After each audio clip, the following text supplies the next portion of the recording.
So with regard to the dissection, as you proceed up above the umbilicus to the xiphoid, which is that portion on your chest center here, kind of bottom rib cage, you basically need to dissect all the way to that point, and that allows you to fully repair the rectus diastasis or the abdominal wall laxity, also to determine if there are any hernias in that area, finally to allow for optimum redrape and of the skin. Frequently, a lot of the patients will have this bowling ball appearance where the top of the abdomen looks larger. Sometimes it's due to fat, but sometimes it's due to lack of plication or a full dissection and full transposition of the flap, okay? So once you get up to the xiphoid, then you're going to plicate. The rectus diastasis is most commonly done. I do it with a double-armed suture that's very, very strong, and then I put additional sutures on top of that. If there's a hernia, you repair the hernia, and then you kind of have the flaps of the fascia on top of that to bolster that repair. As you go down and you finish that off, then you can look at I set the patient up to look at any residual defects and kind of correct those as well. And then you're checking for hemostasis to make sure that everything is extremely dry so that you don't have any problems. And then at that point, what you're doing is you're sizing up how to determine how much tension you're going to leave on the tummy tuck, how flat is everything going to be, and the vector of pull, okay?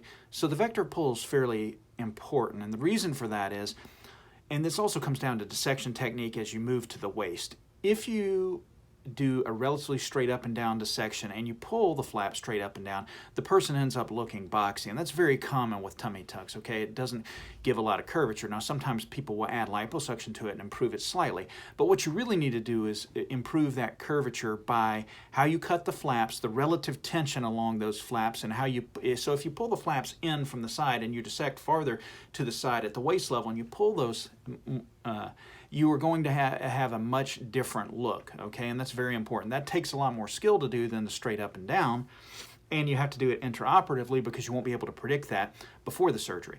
So then you're lining everything up. I use a stapler to line everything up to make sure it's perfect, and then we do the 3-layer closure. I usually put in 1 drain. It is not worth doing a drainless tummy tuck. Yes, I put in the sutures. Yes, most patients probably wouldn't get it. To me, it's not worth dealing with a chronic fluid collection. So even though the drain is somewhat of a nuisance, unless the patient pulls it out, I've never had somebody have a fluid collection, okay, on a tummy tuck. I think that's very important because the fluid collection can not only lead to unsightly appearance, it can lead to infection, it can lead to the belly button opening, it can lead to the tummy tuck incision opening. So that's very, very important.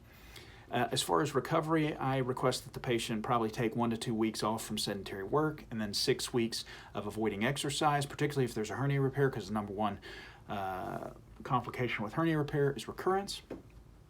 So you want the scar tissue to develop as strong as it can, and we know from studies at 6 weeks it's about 80% strength, and that is as strong as a scar gets.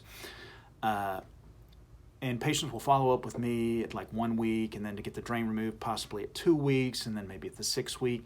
We modify that depending upon how far away patients are with regard to the COVID now.